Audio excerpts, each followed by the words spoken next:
Être parti de cela. Le bac en poche, il quitte Toulouse pour l'Académie des Beaux-Arts de Tournai, puis décide de s'installer à Lille. Ses études finies, il sort Mon cousin dans la mort, puis Léo Casse-Bonbon aux éditions Petit à Petit. Point commun entre ces albums, le dessin bien sûr, influencé par l'école franco-belge, et le monde de l'enfance comme univers. Je pense qu'il y a la phrase récurrente qui tout vient de l'enfance, je pense que c'est un peu vrai, quoi. Donc je pense qu'inconsciemment, c'est peut-être pour ça que je me suis dirigé aussi à parler de l'enfance dans Le cousin dans la mort, mais c'était aussi un sujet des beaux-arts, quoi, qui était donc l'enfance.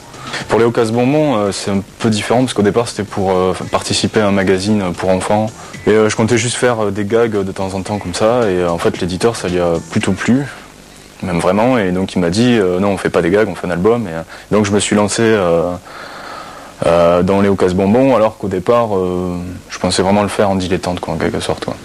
Cette année, Mon cousin dans la mort ressort en grand format et en couleur. Cette année est également celle du Dragon, avec la sortie du 2e tome de cette série, scénarisée par François Duprat, mais dessinée par la Lilloise Vanida.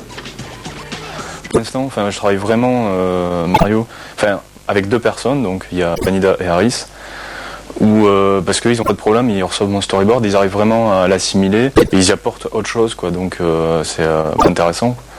Au contraire, c'est arrivé avec d'autres personnes où j'arrête de livrer les storyboards et je suis obligé, donc je fais le storyboard même d'abord et après je retape tout sur l'ordinateur pour que la personne ne voie pas le storyboard et qu'elle soit pas influencée par mon dessin. Dessinateur ou scénariste, enfant ou adulte, François Duprat ne veut pas choisir.